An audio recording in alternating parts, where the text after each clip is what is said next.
초라하게 오늘 모이신 것 같습니다. 많이 더웠죠?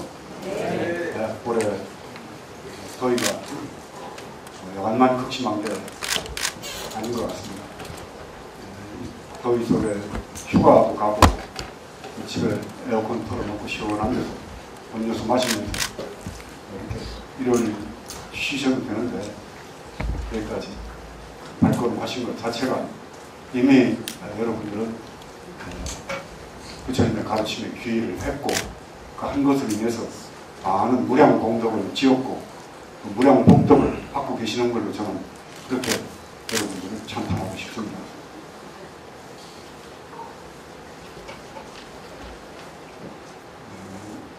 오늘은 그 본문 서두부터 제 자랑으로 좀 시작을 하겠습니다. 이 책에 생각을 쉬게 하라라는 그런 책입니다.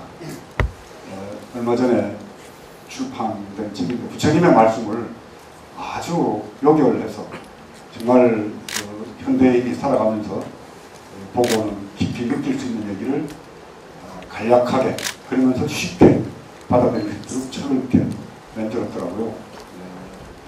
일본의 시라토리 하루이코라는 사람이 지었고 정은지라는 분이 번역을 했습니다. 근데 이 책에 출판 관계자가 와서 이렇게 거룩한 책을 내는데 꼭 스님의 추천사를 여기다 싣고 싶습니다. 웃지 마세요. 이 현실을 인정해야 됩니다. 괜히 저 혼자 지자랑하는 게 아니고 이렇게 사람들이 다 이렇게 거룩한 부처님 말씀을 모아서 내는 모음집에 저의 추천사를 필요로 한다고 그러니까 여러분들이 생각하는 이 명진과 다른 그 사회 일각에서 생각하는 명진은 급이 좀 다릅니다.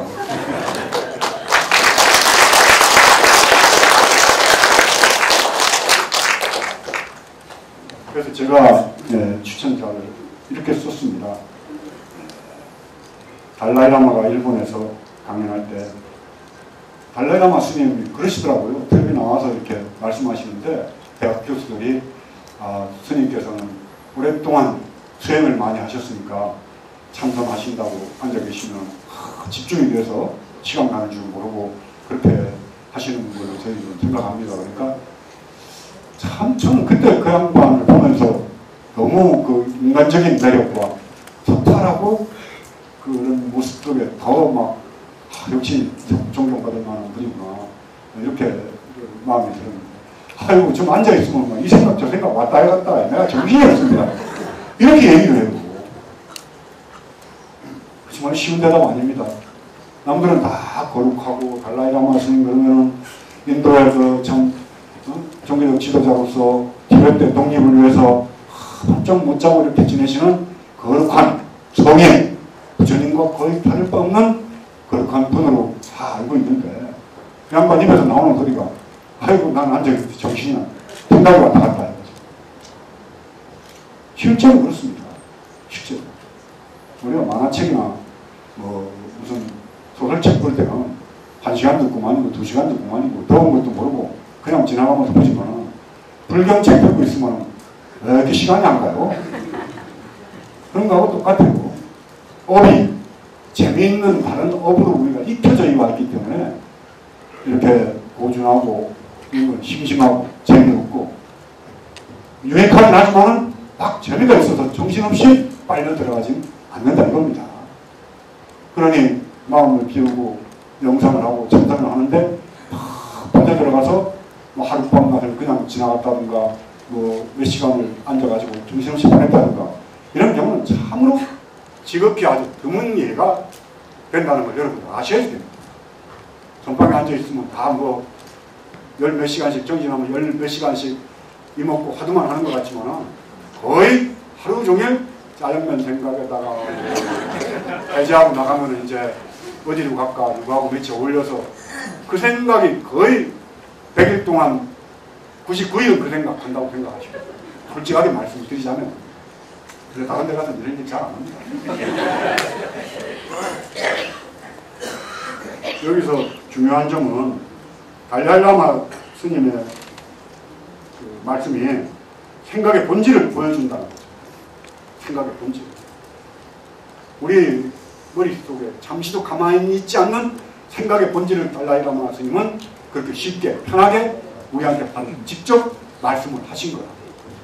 그게 달라이라마 스님의 거룩함이 우리가 알지 못하는 달라이라마 스님하고 똑같네. 이게 아니라 우리 생각이 그렇게 부질없이 정처 없이 메인도 없이 왔다 갔다 하면서 우리를 산란하게 맺는다는 것을 직시 해주신 그 말씀 자체가 대단히 중요하다는 거예요.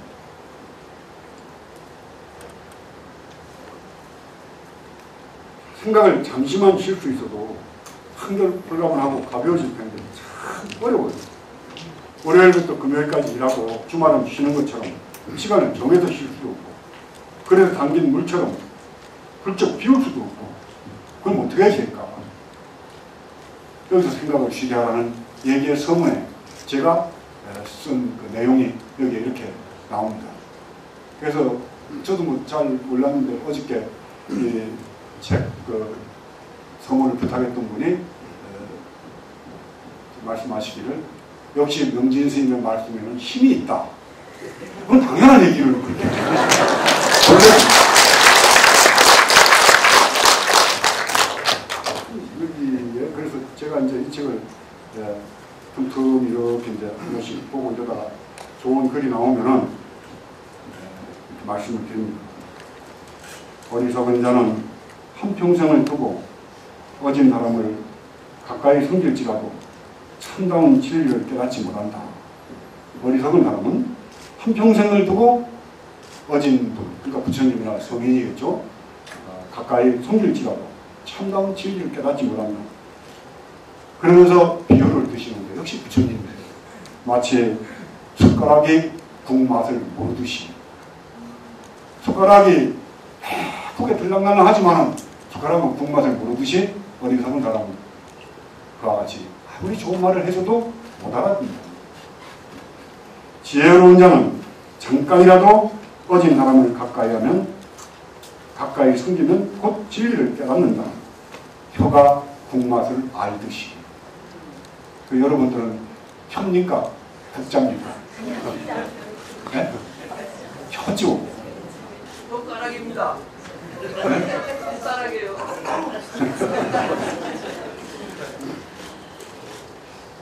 혀죠. 혀가 아니면 혀가 되기 위해서 이 자리에 오신 분들이죠. 저는 불교라는 틀도 저는 벌써 던져야 된다고 생각합니다. 우리 정동영 의원님 법회 참 정말 저는 뭐 개인적으로 정치인 정동영에 대해서는 별로 그렇게 높이 평가를 안 했었습니다. 근데 인간 정동영 그 부분에 대해서는 제가 요즘 새롭게 생각을 합니다. 지난번 법회 때 잠깐 뵀을 때 아이고 시간 나시면 뭐 한번 강원도 한번 오십시오. 그래서 이제 8월 1일 날 내려오신다고 약속은 되어 있었는데 8월 1일 하루 전인가요? 전전날이 그 민주당이 장외투쟁 결정했을 때입니다. 저는 그래서 아이고 그 당내 사정이 그런데 설마 강원도까지 내려오냐고 까맣게 먹고 있었어요. 근데 아침에 전화가 와서 스님 저희 안식구와 함께 내려갑니다. 근데 그날이 굉장히 복잡할 때였습니다. 내려오기가. 차가 오니까 한 5시간 이상 걸릴 때예요. 차도 느끼고 왔는데 그래도 내려오시 조금 늦었어요. 그 늦은 이유를 내가 이렇게 여쭤보니까 그 양화대교 가판 떨어져가지고 중국인 노동자들 2분 돌아가시고 했던 큰 사고 있었죠. 거기 병원에 들려서 그 유가족들이 울면서 붙잡고 하선원들이 듣고 있는데 차마 내가 바빠서 가야겠다 소리를 못하겠다. 그래서 거기서 좀 시간이 늦어서 좀 더 늦었습니다. 근데 가슴이 뭉클하는 거예요. 이 따뜻한 마음, 따뜻한 성품을 가진 이런 분들이 정말 정치를 거기 간다고 누가 알아주는 것도 아니고 텔레비에 와서 찍어놓는 것도 아닌데 근데 보니까 그런 데만 꼭 찾아다니시는 거예요. 사람이 어떻게 하면 사람답게 살 수 있는 세상을 만들 것인가에 대한 그런 고민을 안고 있는 분이구나. 그러니까 이 법회에 와서 이렇게 복을 받는 거죠. 그렇지 않겠어요? 장홍원 선생님, 그 장준환 선생님 아드님도 사실은 오늘 중국에서 들어오셔야 되는데 이 법회를 참석하려고 일부러 일정을 땡겨가지고 어저께 저녁 비행기를 타고 한국에 들어오셨다는 거예요. 장준환 선생님이나 장홍원 선생님 집안 전체가 다 기독교 집안입니다. 장준환 선생님도 목사 자격증이 있고 장준환 선생님 아우님도 지금 미국에서 목회 활동을 하고 계세요. 근데 일요일날 교회를 안 가고 여기 단체불에 법회에 이렇게 오시니 정동영 선생님은 실제로는 가톨릭 신자이십니다. 가톨릭, 기독교, 불교, 또 강릉에서 오신 보살님 한 분 어디 계신가요? 강릉 보살님 안 오셨나요? 어디 계세요?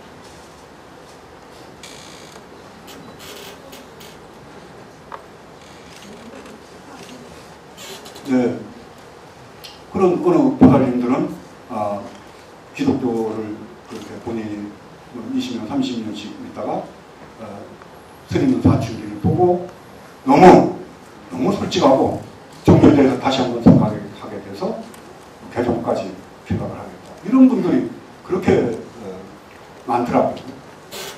그래서 저는 종교의 틀을 갖고 종교적 권위를 가지면 이미 그때부터는 올바른 가르침을 사람들에게 전달해 줄 수 있는 권위가 되버립니다. 권위가 되버리면 권위를 중심으로 모이는 세력이 형성이 됩니다. 그 세력이 형성이 되면 자리를 갖고 서로가 싸움을 하게 됩니다.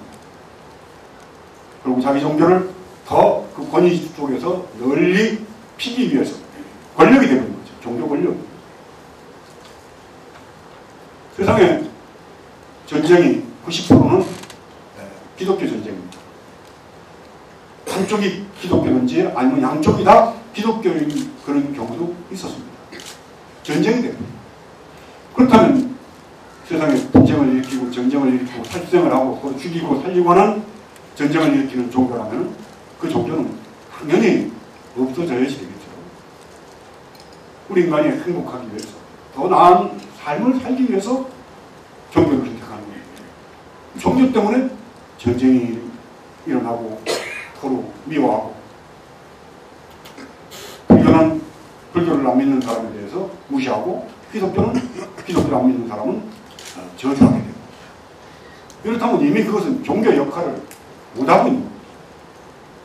저는 그래서 단지불회가 너무 조직화되는 것도 맞지 않고 적당히 모여서 적당한 장소를 선택해서 법문을 듣고 저를 믿고 저를 보고 와서 저하고 친하고 같이 지내고 그러려고 여기 오는 것이 아니고 제가 하는 말 중에 그래도 한 달에 한 번 정도는 가서 영진이라는 중이 하는 말이 그래도 사는데 뭔가 도움이 되고 고개를 끄덕거릴 만큼 이렇게 긍정이 되는 부분이 있다.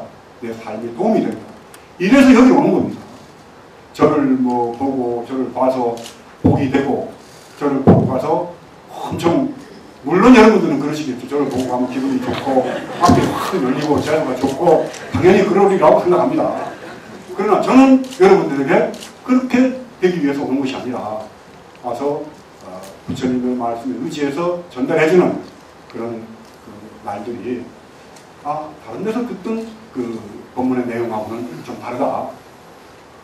이런 생각이 들어서 오시는 분들이고 또 그만큼 지혜롭고 무조건 맹목적인 신앙이라든가 무조건적인 믿음이 우리를 얼마나 어리석게 만드는가. 지혜로워야지. 지혜로워야지. 그 어느 분들은 정말 오랫동안 공사에서부터 저를 보고 해서 참 용진이 법에 안 나가면 미안하고 그래도 수많은 한국에 공찰만 해도 몇천 가가 되는데 그 절이 없어서 이렇게 구청에 회관을 빌려가지고 법회하는 스님 법회 나가다 안 나가면 좀 미안하죠.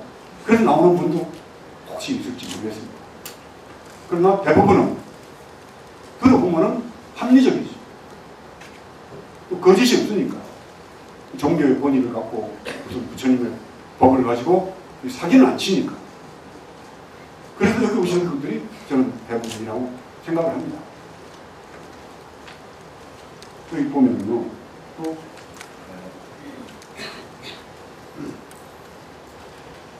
어린 아들을 애지중지 키우며 홀로 살던 아버지가, 그 아버지가 일을 하러 나간 사이에 산적이 들이닥쳐가지고 집안에 온통 불을 지르고, 애가 하나 한 5살 먹은 애가 하나 있으니까 번쩍 들고 가버렸어요. 그리고 불을 질렀어요, 집에다가. 아버지가 일하고 나서 돌아보니까 집에 불이 나가지고 홀랑다 타는데 애도 없어진 거예요. 할아버지가 애를 하나 키우고, 그 애가 없어지니까 아무리 찾아봐도 없으니까 애가 불에 타서 죽었구나 생각하고 몇십 년을 산 겁니다. 애가 21몇 살이 돼서 탈출을 해가지고 집으로 돌아오면 6살, 5살 때 잡혀갔으니까 아들이 간신히 집에 돌아와서 아버지를 이제 만나겠다는 들뜬 생각에 문을 두드리면서 아버지, 저의 아들이 돌아왔습니다. 제가 돌아왔습니다. 아버지는 싸늘하게 얘기를 하는 거예요. 나는 아들이 없어. 내 아들은 이미 몇 해 전에 불에 다 죽고 말았다고. 날 속일 생각 말고 쏙 꺼지시오. 아무리 두드려도 소용이 없어. 끝내 문도 열지 않고 아들을 내쫓고 말았다. 결국 그리워하던 아버지 품으로 돌아가지 못한 채 홀로 길을 떠났고, 아버지는 역시 재성으로 쫓아낸 아들을 평생 그리워하면서 살아가는 거예요. 사람들이 나이가 들면 새로운 것, 뭔가 익숙해진 것 말고 좀 새로운 것들을 향해서 이렇게 나가려고 하는 생각을 다 닫아버리고 이제 익숙해진 태도로 살아가도록 그렇게 길들여집니다. 새로운 곳을 향해 나가는 건 두려움이 수반되기 때문에 의지하게 돼요. 그 의지처가 때에 따라서는 돈, 권력, 자리, 명예, 종교, 그래서 불안함. 종교에 의지해서 나의 불안함을 좀 달래봅니다. 사람들이 보면은 대단한 분이야. 이런 명예욕에 의지해서 또 자기의 늙음을 익숙해진 그 생활 속으로 들어가면서 조금이라도 위로를 받고 싶어. 돈, 마음대로 쓸 수 있는 돈을 많이 갖고 있으면서 의지를 하고, 또 아니면 권력, 종교 권력도 권력입니다. 권력에 의지해서 세상을 익숙하게 살아가려고. 전 최소한도 단지불에 배우니까 그러면 익숙한 것은 항상 벗어나려고 애를 써야죠.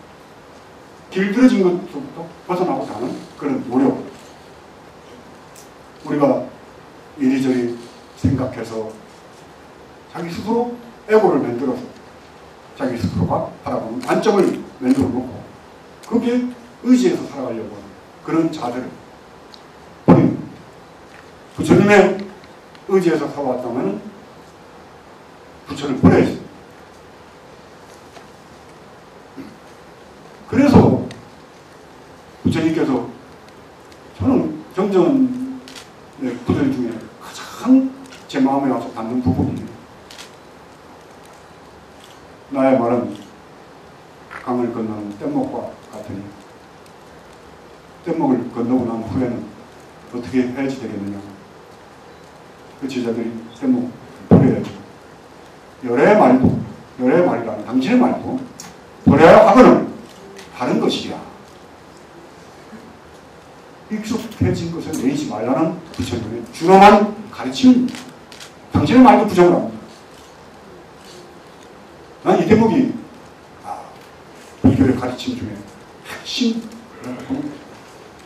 제가 관점을 그렇게 갖다 보니까 그런 대목만 자꾸 눈에 띄는 거예요. 다나 선사가 부처님의 생일날, 부처님 탄생한 부처님, 운문 선사가 부처님 오신 날 법문을 하면서 아도 당신은 이방 타살하여 구자도지라.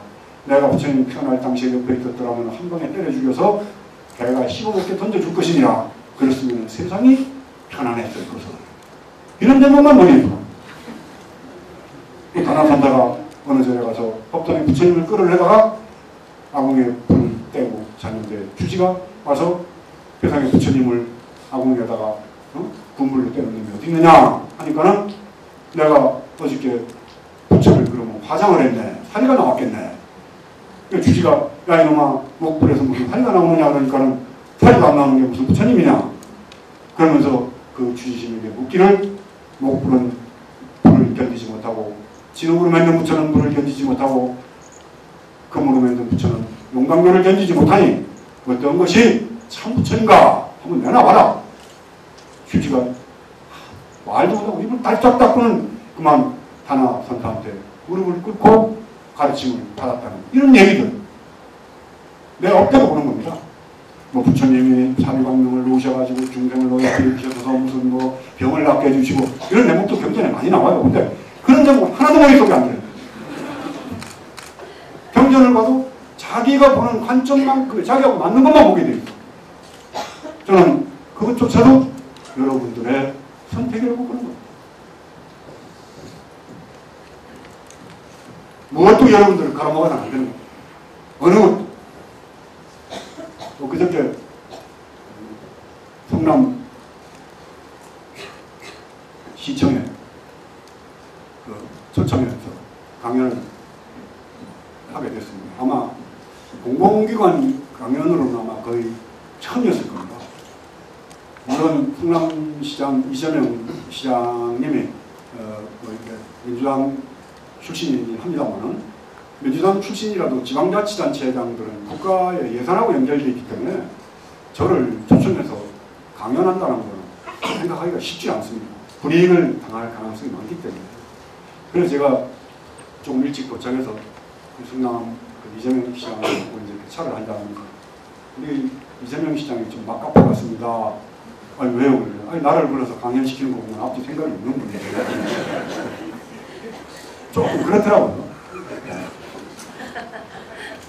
그래서 이제 제가 사전에 실무자들 통해서 얘기하기는 정치적인 그 발언을 좀 줄이고 정말 요새 말로 힐링이 되고 위로가 되고 생활에 지침이 되는 좋은 법문만 이렇게 위주로 해주셨으면 좋겠다 싶어서 내가 그래도 오늘 뭐 대강 강연 수준이 뭐 그러하다라고 얘기를 하는 거 아이고 그런 거 없습니다. 그냥 하고 싶은 대로 다 하십시오 이러더라고요. 근데 이 강연의 그 줄거리 자체를 이렇게 바꿔서 하기가 쉽지 않아요. 하려면 벌써 며칠 전부터 그림을 계속 그려가지고 머릿속에서는 리허설을 여러 번 합니다. 오늘 이것도 제가 그냥 편안하게 아무 생각 없이 그냥 하는 것 같죠? 아니에요. 물론 뭐 제가 아무 데나 갖다 놔도 한 시간 반씩 하지만 그 성남시장이 그렇게 얘기를 하는 바람에 그때 또 색이 꼬이고 1시간 반 시간을 주는데 뭐 이제 처음에는 거룩한 얘기를 시작해서 잘해서 왜 이렇게 여기까지 해서 강연하게 됐나 하고 본론을 들어가려고 그러는데 1시간 반이 지나가 버려요. 그래서 나는 앞으로 3시간 아니면 안 한다 이렇게 얘기를 했습니다. 우리가 갖고 있는 고정된 틀 속으로 바라보는 자기의 관점 자체를 옳다라고 생각하고 그것만 절대적 진리면 생각한다고 합니다. 아니면 거기에 익숙해져서 그걸 편하게 생각하고 조금 더 새로운 사유의 방향을 향해 나가지 않는다면 그게 이제 업이 되는 겁니다. 그것부터 벗어날 수가 없기 때문에 우리가 가로막는 게 되는 겁니다. 그래서 그거를 불교에서는 우리가 보통 뭐 종교 그러면은 착한 일 하고 선행을 베풀고 물론 종교의 기본 덕목입니다. 달라이라마 스님 같은 경우는 친절이 종교라고까지 말씀을 하셨습니다. 선행이 종교다. 친절이 종교다. 근데 어떻게 친절할 것인가? 어떻게 선행을 베풀 것인가에 대한 물어보시죠. 어떤 것이 선행인가? 무조건 남한테 베풀고 잘해주는 것이 선행입니다. 이 선행을 베풀고 친절을 베풀 때도 지혜가 필요합니다. 시대에 맞게 상황에 맞게 옛날에 우암 송시열과 서미소라는 그 정치하는 조선왕조 때 극렬하게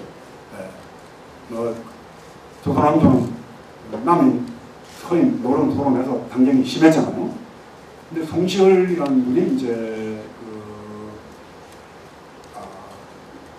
몸을 이렇게 건강 유지법이 뭐냐면은 요로라고 요로 오줌을 먹는 거예요. 오줌을. 뭐 저는 했습니다만 인천에 그 용화사 성담 큰 스님께서는 항상 요로를 이렇게 권합니다. 오줌을 먹는 겁니다. 아침에 일어나서 첫 오줌을 받아서 이렇게 먹으면은 하여튼 뭐 거의 불치병이나 이런 게 걸렸을 때 그런 방법. 경제는 어디 나온다고 그래요. 항룡탕이라고 해가지고 이런 그렇게 해서 나온다고. 근데 아직까지 저는 뭐 그 요로를 할 정도로 아픈 적은 없기 때문에 저도 많이 아프면 그 방법밖에 없다고 생각하고 있는데요. 그런 이 요로를 이제 성시열 라는 이제 영전까지 지냈던 분이 요로를 했는데 요로를 하니까 계속 이제 그것도 애들 아주 갓난 애기 이제 뭐 이렇게 크지 않은 애기 10살 뭐 10몇 살 아래 되는 애들 그 오줌이 그렇게 사람에게 좋다고. 근데 그 뭐 우리 몸에서 나온 거니까 그 몸에서 나온 걸 다시 몸으로 넣는 거니까 바꿔놓고 생각해보면 그게 뭐 더럽다 나쁘다 뭐 이런 것도 없죠. 뭐. 그렇죠? 저도 몇 번은 먹어봤는데 음식 먹는 거하고 분명히 밀접하게 연관이 돼 있어요. 그냥 전에서 뭐 마늘, 파마늘이라든가 뭐 비린 거 안 들어간 음식을 먹고 난 다음에 요로를 하면은 별로 그렇게 비린내가 나거나 찌린내가 안 나요. 그냥 맑은 물에다가 약간 간장 좀 넣은 것 같은 그런 느낌만 들어요. 근데 밖에 나와서 무슨 뭐 탕도 한 그릇도 먹고 파마늘 들어간 거 잔뜩 먹으면요 냄새가 나서 먹을 수가 없어요. 희한하죠? 오줌에 그렇게 그 사람 먹은 것이 그대로 분해돼서 나옵니다. 그 요로를 하는데 평생을 젊었을 때부터 요로를 했어요. 그러다가 이제 중병이 걸렸는데 허미수라는 그 분이 정치도 했지만은 주역에도 밝았고 그 앞길을 내다보고 뭐 점도 치고 이러면서 의술에도 밝았습니다. 옛날에 의학했던 분들은 다 천문, 지리, 사주, 팔자, 관상 다 봤습니다. 그래서 그 사람의 사상학에 의해서 약을 지어주기도 했고, 이제 동시현이 생각을 해보니까 자기 병을 나가줄 사람은 허미술에 아들을 보냅니다. 아들을 보내서 내가 이러이러한 병고를. 근데 허미술은 벌써 알아요. 송시현이 무슨 병이 있다는 거예요. 그만큼 그런 주역에 빨랐죠. 그 약을 지어주는데 거기에 비상이 있더라고요. 독약. 비상이 있더라고요. 그 비상을 넣어서 약을 지어주는 걸 아들이 갖고 다가 자기 아버지는 절대적 정적인데 오늘 보니까 비상이 들어가 있네. 약속. 그래서 이만큼을 비상을 먹으면 이게 사람이 죽는 건데 근데 아버지가 송시열이라는 자기 아버지가 허미수한테 약을 지어 보냈을 때는 기쁜 뜻이 있을 텐데 그래서 가면서 비상을 먹어도 죽지 않을 정도만큼 반을 덜어냅니다. 덜어내고 약을 갖다 데려서 아버지에게 약사가 올립니다. 그 약을 먹고 난 다음에 병이 안 났어요. 그래서 송시현이 다시 아들을 허미수한테 보냅니다. 그래서 허미수는 벌써 알아요. 아들이 벌써 그 짓을 했다는 거예요. 네가 가다가 약에 들어있는 비상의 반을 덜어냈지. 기가 막히게 알아맞추니까 무릎을 딱 꿇고 아이고 배가 많이 어떻게 아십니까? 비상이 몸으로 들어가서 오랫동안 요로를 했기 때문에 이 장에 그 소변 보고 난 뒤에 보면 이렇게 하얗게 태가 끼죠. 네? 옛날에 그 시골에 가면 독에다가 소변을 받아놓으면 그 옆에 백태가 끼지 않습니까? 백태가 장에 다 껴가지고 약을 먹어도 흡수가 안 돼요. 그러니까 그 비상이 들어가서 백태벽을 전부 무너뜨리고 난 다음에 약이 흡수가 되어야 되는데 반을 덜어내놓으니까 그만 그 위장에 꼈던 백태가 조금 허물어지다가 말아버려요. 그러니까 아들이 그러면 다시 약을 지어주시면 제가 정직하게 가서 아버님께 그 약을 올리겠습니다. 이미 늦었다. 백태 독약이 한번 들어가서 싹 그 독약으로 해서 위장에 있는 백태가 다 허물어져서 그 다음에 이렇게 위장으로 배 들어가야 되는데 이미 한쪽은 백태가 뺏겨져가지고 그냥 멀쩡한 위장이 되어 있는데 거기에 독약이 들어가서 거기로 독약이 들어가면 내 아버지는 죽게 됩니다. 이해가 갑니까? 네. 이러한 독약도 때에 따라서는 사람한테는 병을 치료하는 양약이 되는 겁니다. 금가루가 금이 아무리 좋다 하더라도 제공하다가 금이 눈알에 튀어들어가서 안 빼면 실명을 합니다. 그렇죠? 부자라는 게 독약도 되고 보약도 됩니다. 몸에 열이 많은 사람은 부자를 먹으면 죽습니다. 열병이 걸렸을 때 부자를 먹으면 죽어요. 그 부자도 보통 사람이 부자를 먹어도 지켜야 돼요. 옛날에 사약을 내릴 때 부자를 펄펄 끓여가지고 뜨끈뜨끈하게 해서 갖다 먹입니다. 그럼 비를 통하고 죽어요. 근데 그 부자도 약입니다.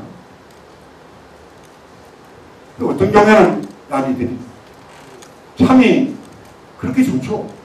근데 그 열병 걸린 사람한테 먹으면 그것도 독약이 되어버립니다. 자, 참을 쓸 건가? 부자를 쓸 건가?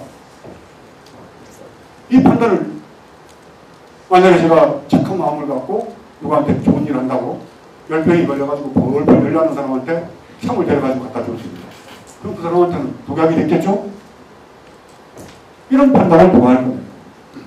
알아야지 되겠죠? 그런 것들을 아는 것을 저는 지혜라고 봅니다. 지혜롭게. 착한 일도 지혜롭게. 지혜롭지 못하면 그게 착한 일이 안 되는 거죠. 당장 굶어 죽는 사람한테 내 자존심을 상하게 해서 내쫓아서 가서 굶어 죽으면은 근데 저놈은 따끔하게 혼을 내면은 자존심에 상해서 열심히 원수를 받기 위해서 돈을 벌어가지고 잘 살 수가 있으면은 그런 정도가 고집스러워 보인다.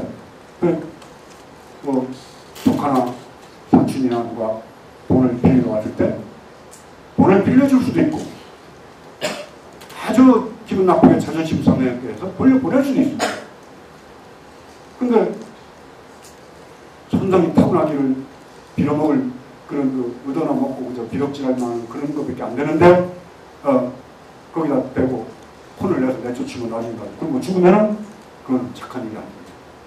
굳이 주소 보내가지고 그래 내가 좀 가서 돈 좀 달라는데 안 줘? 내가 돈 벌어서 너를 폭돌할 거야. 그래서 천히 뚝딱 흘려서 이런 악물고 풀어가지고 성공을 하면은 그때 독약 처방을 했지만은 그 처방으로 인해서 그 사람이 좋아질 수가 있어요. 그렇잖아요? 우리 인생사 속에서 어떤 것을 선한 행위로 할 것인가, 어떤 것을 악한 행위로 할 것인가 조차도 분별하지 못하는. 그래서 그러한 그렇구나. 주님 말씀 들어보니까 그래 하면서 고민할 수 있는 세상을 만들자는 게 저는 좋은 세상으로 가는 지금 세상은 그래요. 비워라 말아라 이런 얘기를 할 만한 세상이 아니잖아요. 무조건 채워서 가득 넣어서 그것이 터져나와가지고 막 내장이 막 잔뜩 먹어가지고 배가 터져서 옆구리가 터져가지고 음식물이 줄줄 흘러나와도 그 욕심을 못 부리는 그런 세상이 됐죠. 상징적이고 대표적인 케이스가 CJ그룹의 이재현 사장, 회장 구속되는 겁니다. 꾸역꾸역 집어넣고 더 집어넣으려고 공무원들한테 뇌물 먹이고 권력에다 뇌물 먹이고 별짓을 다 하다가 그리고 배가 터져가지고 창자가 삐질 나오면서 감옥에 가서 지금 뭐 병보석 신청을 했다고. 그런 사람이 한둘입니다. 한번 물어보겠습니다. 여러분들 적당하게 먹으면서 행복하게 가족들하고 오손도손 살고 싶어요. 시커 먹다가 이재현 사장같이 얼마 전에 특정범죄 가중처벌법에 정상적인 판결이 내리면 10년 이상의 징역을 처하게 됩니다. 그렇게 되고 싶은 분 손 한번 들어보시죠. 제가 멘토를 드릴게요. 없어요? 그래도 뭐 감옥 가서 좀 살더라도 돈 한번 시컷 써먹어 갔으면 좋겠네요. 그런 분도 있을지 모르죠. 있으면 혹시 제가 기도를 해드릴게요. 저 또한 그 대통령 같이 저게 무슨 망신이에요. 그렇게 되고 싶은데. 그런데 다들 뻔히 그 길을 보면서 다들 글로 가고 있어요. 우리나라 지금 고민도 없습니다. 생각도 없습니다. 정치 지도자가 좀 철학적이고 사유하고 고민하고 고뇌하면서 참 이런 정치 지도자 누가 있었어요?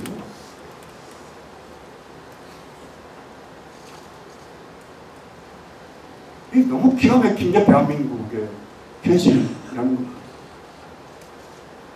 신라하고 고려는 불교라는 아주 인본주의입니다. 불교. 신본주의가 아닙니다.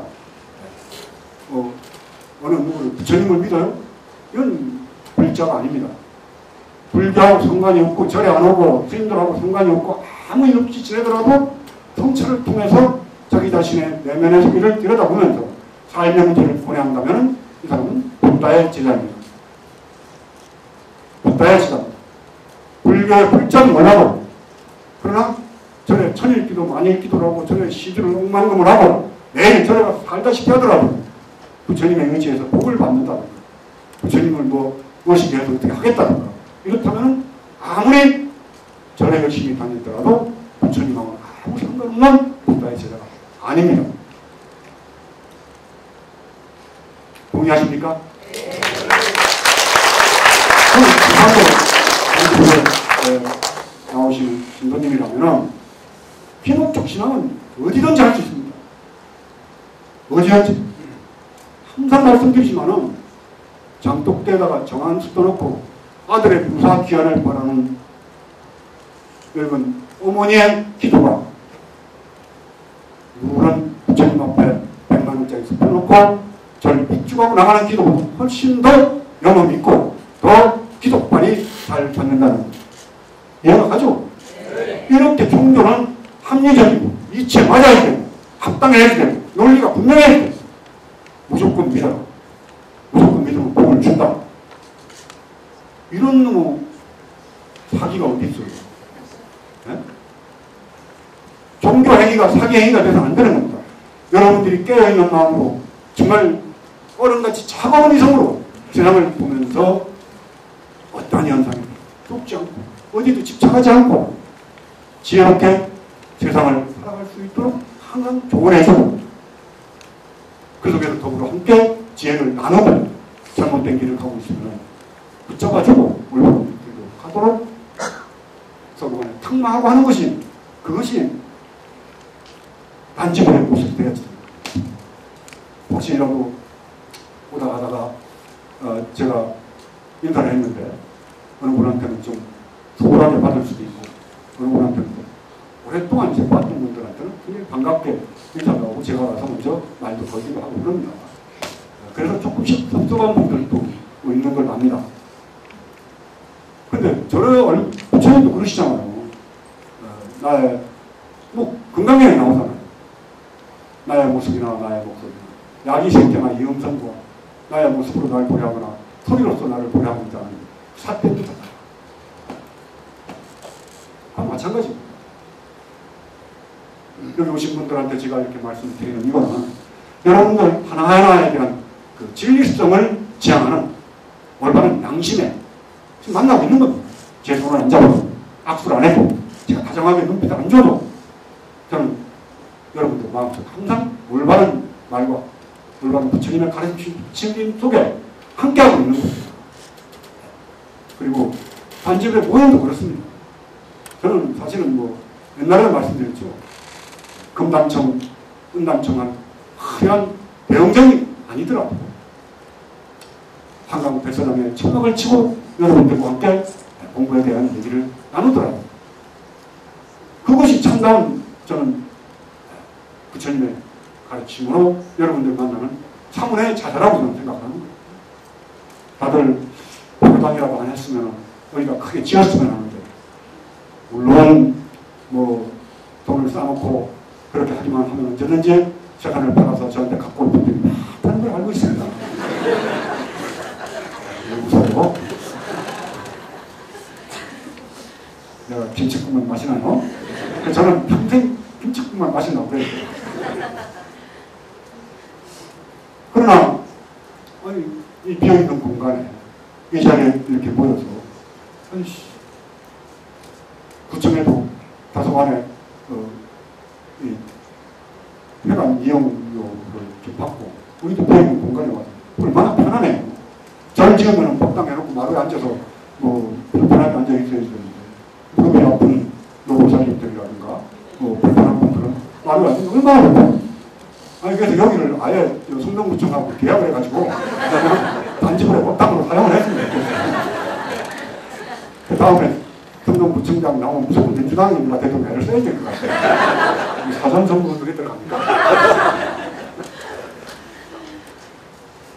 이러한 이 비움의 자세, 제가 쭉 말씀드리는 게 결국은 이제 비움이 된다는 그 전제로 해서 무엇도 여러분들 내면에 딱 들어앉아 있으면 안 됩니다.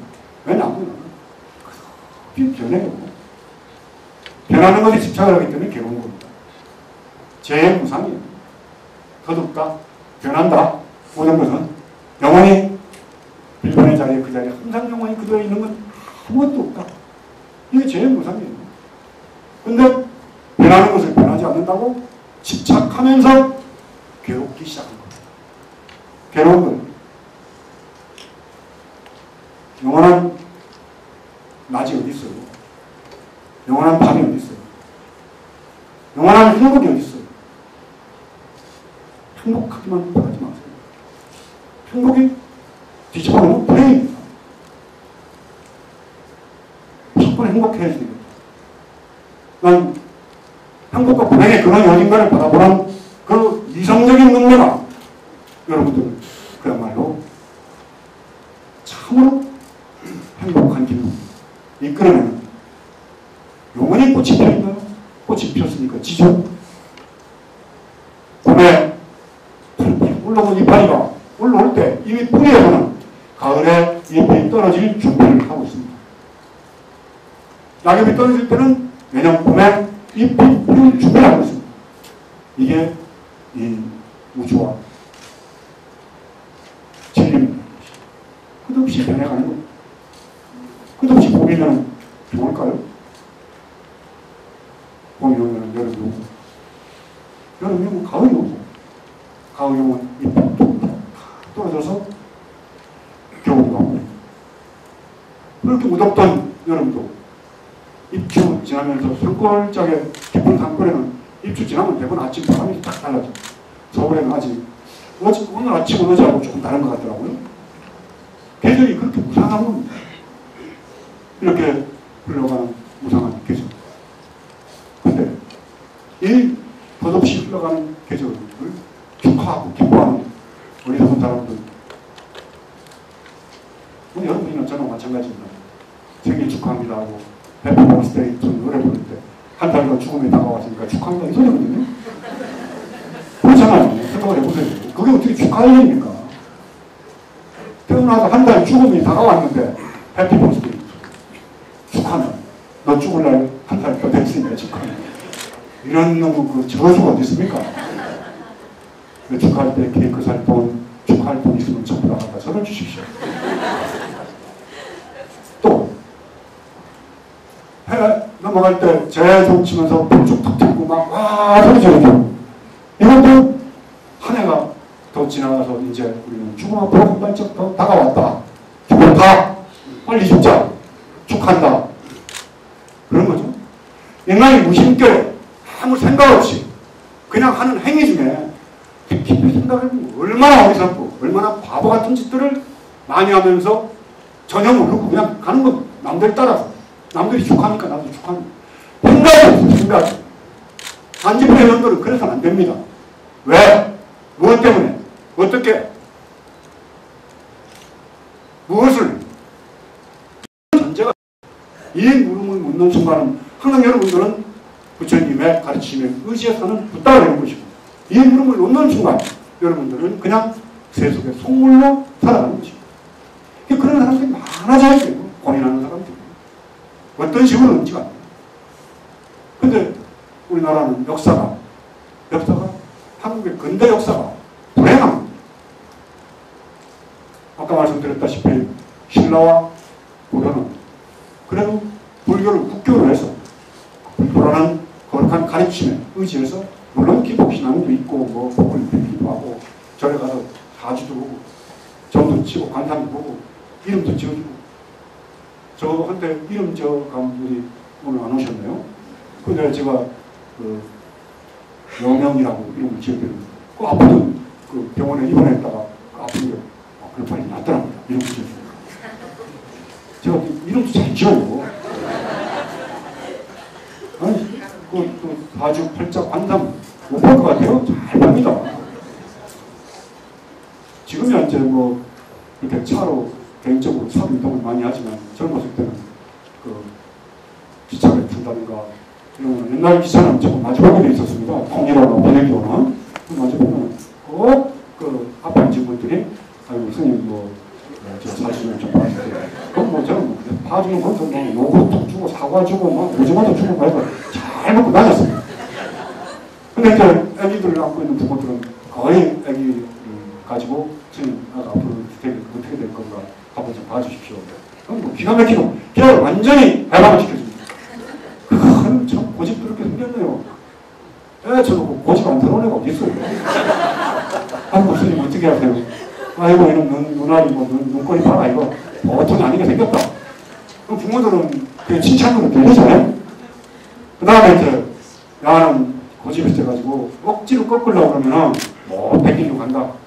그러니까 저 커서 뺄 때까지 한 차례로 때리거나 큰 소리로 혼내면 나는 진짜 못 쓰게 된다. 가만히 하고 같이 하고 싶은데 그때 이미 저는 걔를 할탄을 시켜줄 겁니다. 그 보고 제가 이렇게 오늘 여러분들의 존경을 받는 거예요. 저는 한 일이 아니에요. 근데 그 부모들은 끝없이 그게 남아있습니다. 그 젊은 스님이긴 하지만 잘생긴 스님이 요새 제가 깔때기를 좀 못했더니 뭔지 모르겠어요. 그러니까 그 애는 크면서까지 꼭 스님이 큰 인물이 된다고 했다. 이제 늙어 죽을 때까지 큰 인물이 된다는 생각을 갖고 사는 겁니다. 희망을 되는 거죠.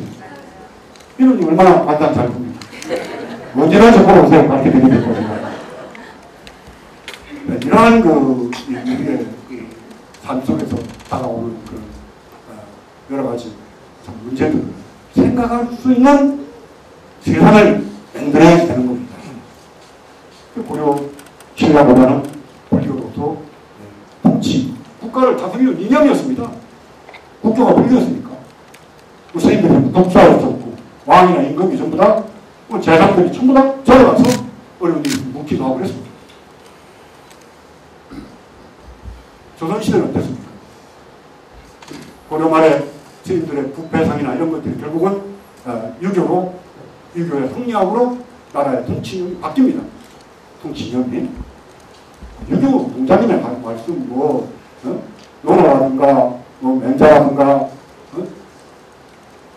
얼마나 극한 말씀들이 많습니까? 그게 교과서였어요. 어렸을 때부터 천자문부터 시작해가지고 사서상경으로 쭉 가면서 그걸 배우지 않으면 사람들은 못했습니다. 그게 교육이었습니다. 인간이 어떻게 살 것인가, 예의를 갖추고 의리를 지키고 어지러워야 되고 이게 통치 이념입니다. 조선왕조는 그랬습니다.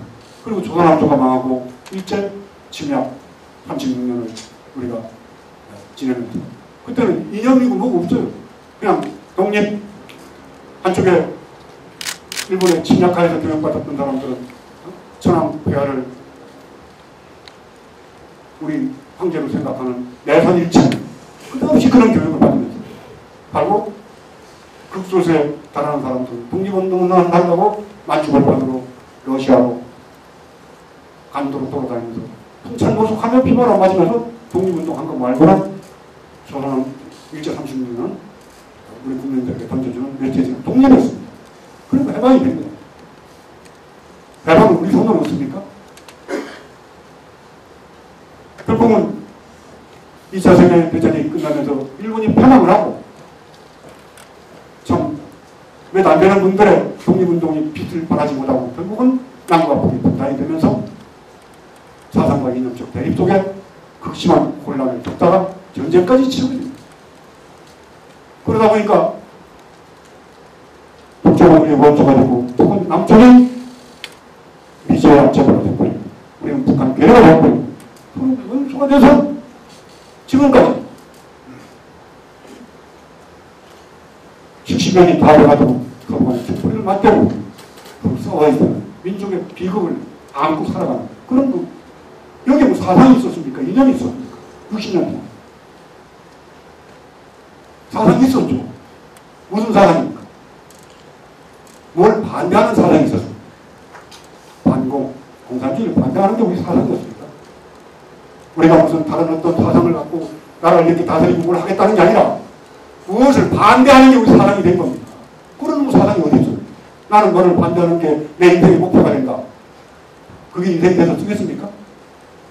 여기서부터 왜곡되고 불철된 근대사의 역사가 시작되는 겁니다.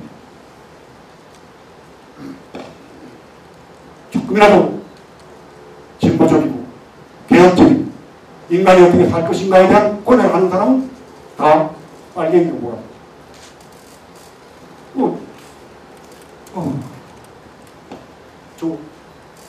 조봉암 선생님 같은 분은 그 당시에 1950년대, 60년대 평화통일을 주장했습니다. 평화통일. 그때 평화통일은 간첩이 나는 겁니다. 그때는 멸공통일, 북진통일입니다. 멸공 북진통일이 아니고 평화통일 주장하는 사람들은 다 간첩. 뭐라고? 그렇게 해서 많이 죽었죠. 근데 지금 멸공통일, 북진통일 했다가는 그거 정말 웃기는 사람. 평화통일이다, 이 시대. 평화통일. 생각을 해보세요. 뭐 NL 때문에, 무엇 때문에 시끄럽게 하는데 나는 한 가지만 묻고 싶더라고요.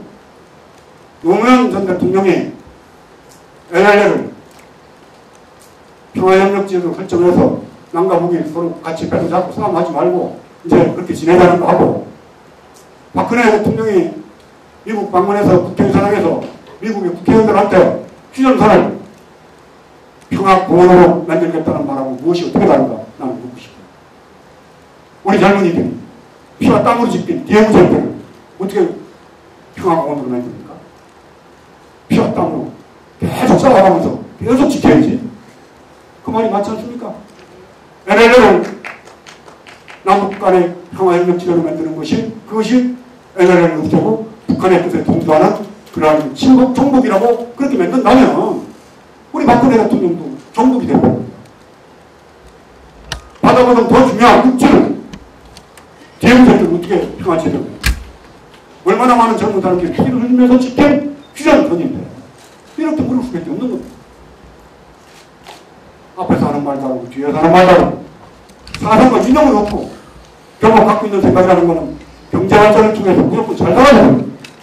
먹고 살 만큼 사는 계산 됐습니다. 이제 도덕적이고 철학적이고 뭐 결국은 저 같은 사람을 대통령으로 만들어서 나라를 끝나가는 얼마나 행복한 나라가 될까 말만 들어도 좋죠. 그렇죠. 연설도 잘하고 말도 잘하고 잘생겼고 기도 외국 국가원사하고 얘기를 해도 뭐 조금도 끌릴 게 없습니다. 이런 대상으로 가기 위해서는 우리는 더 이상 이제 물질의 부에 물질 욕망력 그 포로가 돼서 더 많이 더 이게 끝났어요 이제. 자 보십시오. 더 많은 전기를 쓰기 위해서 원자력을 만들었는데 후쿠시마 원자력 그 발전소 사고가 나가지고 하루에 300톤씩의 그 세슘 들어있는 유해 물질들이 바다로 들어오는데 그 바닷물이 언젠가는 안 녹겠습니까 우리 바다. 이 기후 변화 보시 40도가 넘는 찜통이 이게 다 뭡니까? 남극에 그 곰들이 얼음이 다 녹아가지고 먹이 사슬이 끊어져가지고 굶어 죽는 거 보셨죠? 이 세상이 점점 너무 풍요, 너무 많은 걸 섞기 때문에 인간이 바다에 엇박입니다. 그런데도 불구하고 아직도 경제발전 경제 말고는 좀 다른 얘기 할 게 없습니까? 정치 지도자 경제 말고는 딴 게 없어요. 전부 경제 어떻게 불과할 것인가?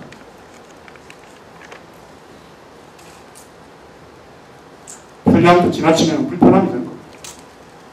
교회는 마찬가지입니다. 이제 10월 10일 날 이제 총무원장 선거가 있습니다. 부처님 말씀에 중벼슬, 탁벼슬 받음도 못하다고 하는 말이 옛날부터 이런 거 말입니다. 근데 지금 원장 선거를 앞두고 물밑으로는 치열합니다. 지금 원장은 새로 한번 더 하겠다는 그런 움직임 같은 것도 곳곳에서 나타나고, 지금 원장이야말로 우리 용단은 오늘날 이만큼 세상으로부터 손가락질받는 그런 중단으로 만든 장본인, 아무 사상도 없고 인연도 없이 이명박 후보를 따라다니면서 선거운동을 했던 747 불교 지원단이라는 걸 만들어서 대통령 선거운동을 했습니다. 이명박 정권에서 일어났던 일, 4대강뿐만 아니라 부산저축은행 4대강, 여러분들 제가 이명박 정권 들어서기 전에 대통령 당선되기 전 당선자 시절 대통령 총회에서 그렇게 비판을 했습니다. 저한테 남은 딱지는 뭔 줄 아십니까? 참 그때 미리 알아보시고 이명박 정권에 대해서 그렇게 뭐라고 하시더니 그것이 현실이 됐어. 이게 아니고 저는 싸움만 하는, 비판만 하는 뭐 이런 식으로 인식이 되어버렸다 이거예요. 올바른 비판이고 잘못된 것에 대해서 무섭게 꾸짖는, 지금 와가지고 제가 그런 길을 좀 정리하고 거룩하고 참 고상한 스님 한번 되보려고 노력을 엄청나게 합니다. 그래도 어려워요. 그래서 4대강에 욕조가 껴가지고 그 물을 먹어야 될지 안 먹어야 될지 모릅니다. 22조 이상 더 들어갔습니다. 그런 공사 과정 속에 주고받은 비리, 원전 납품 비리, 다 MB와 MB 일족들과 MB 측근들과 연결 안 되게 거의 없습니다. 이런 더러운 나라를 만들어 놓았음에도 불구하고 또다시 그런 정권의 연장이 되어버립니다. 그런 더러운 나라를 만드는 데 일조를 했던 33대 자정총무원장이 다시 또 34대까지 원장이 되고자 하는 것. 이게 이 세상이 되어버립니다. 희망이 없는 세상.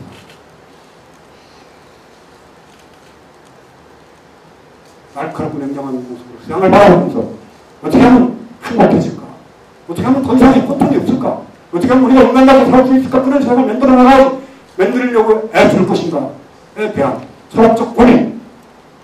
이게 단지불의 목표입니다. 단지불에 가야 할 길입니다.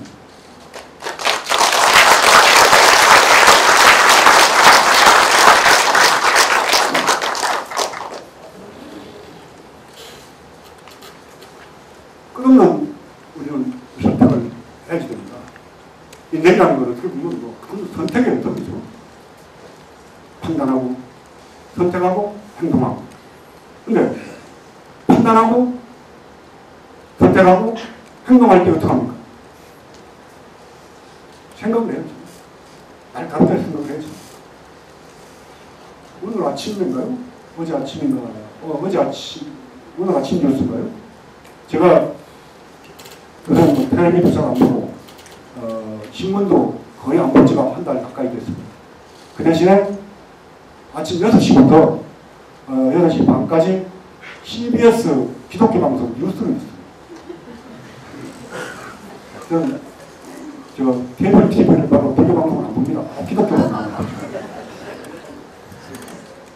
그래서 김문원 목사님, 장정동 목사님, 조영기 목사님, 김홍도 목사님 쭉 나오는 분들 딱 찍는다고 다 흉내나가면 다 할 수가 있어요. 나는 저는 불교에서 이렇게 관심할 것 같으면 나는 내가 기독교로 개종을 해서 목사가 되고 부흥회 같은 거 간증 다녀보십시오. 정말 구름같이 보일 겁니다. 안 그럴까요? 잠시 보는 게 내가 좀 웃어요. 발상이 참 특이하죠. 기독교의 탈을 쓰나 불교의 탈을 쓰나 부처님 말씀, 부처님의 가르침을 의지하는 데 도움이 된다고 뭐 못하겠습니까?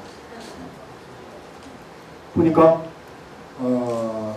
굉장히 재벌 집에 아버지하고 아들하고 학교를 가는 거를 찾으러 다닌다고 개인 비행기를 타고 가다가 추락을 해서 죽었어요.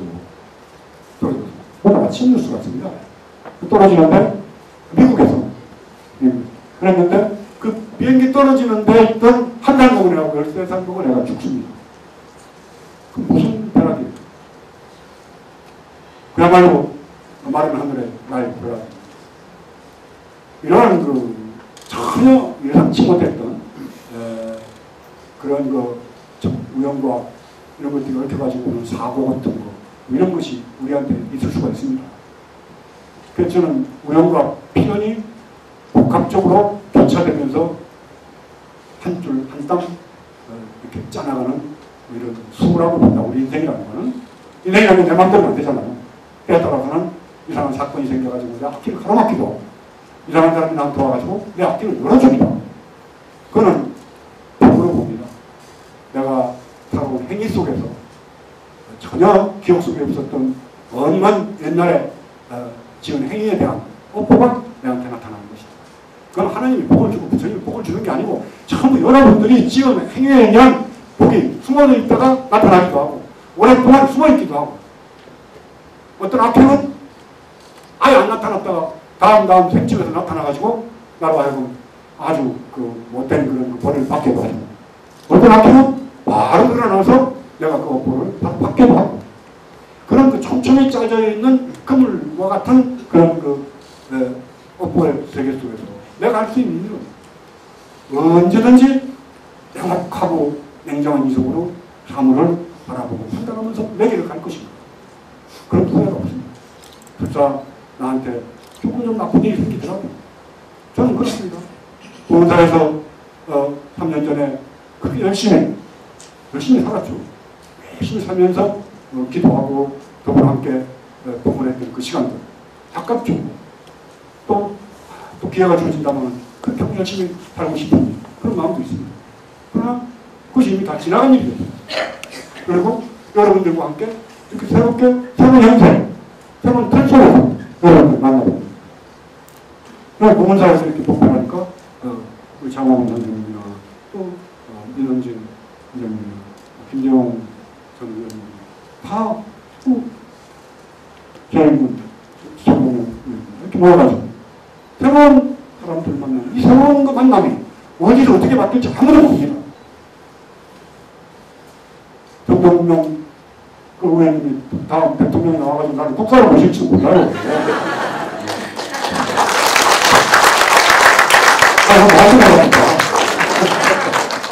원래는 제가 독사 자격이 넘치게 남는 사람입니다. 왜 뿐만한 사람 안 되나 모르겠어요. 내가 국사복이 없어서 정명영은 대통령뿐만 있는데 제가 국사복이 없는 것 같습니다. 자, 그래서 저는 단지부의 교육도 있고 그럼 어떻게 해야지만 우리는 그러한 그 선업도 악업도 다양하게 패탈된 그런 업무를 세상을 보면서 지혜롭게 판단 내리고 살아갈 수 있는 그런 지혜를 얻을 수가 있을 것인가에 대해서 좀 더 구체적이고 실천적인 방법을 통해서 하나하나 그걸 수행이라고 합니다. 그거 보고 도를 닦는다고 합니다. 어렵게 얘기할 게 하나도 없어요. 얼마만큼 모든 얽매임과 잘못된 편견된 그런 시각으로부터 벗어나서 지혜롭게 세상을 살아갈 수 있을까? 그것이 부처님이 가르치신 정진과 정진하기 위해서는 계율을 지키면서 정진하니까 지혜가 생깁니다. 그래서 계, 정, 해, 사방을 닦으라고 합니다. 그런 모습으로 살아가기 위해서 단지부에서 아마 교육 강좌를 오늘부터 시작하는 걸로 알고 있습니다. 오늘 여는 말은 제가 2시부터 단지부의 회관에서 하기로 했습니다. 물론 이 법회에서 여러분들에게 제가 드리는 말씀 하나하나가 다 사실은 알고 보면은 수행을 근본에 두고 그 다음에 그 수행을 통해서 어떻게 이 세상에 임하자 더불어 나누고 행복하게 살아갈 수 있을 것인가를 충분하게 설명을 했다라고 저는 뭐 항상 생각합니다. 그럼에도 불구하고 좀 부족해서 좀 구체적으로 이렇게 지도를 받고 싶어하는 그러니까 좀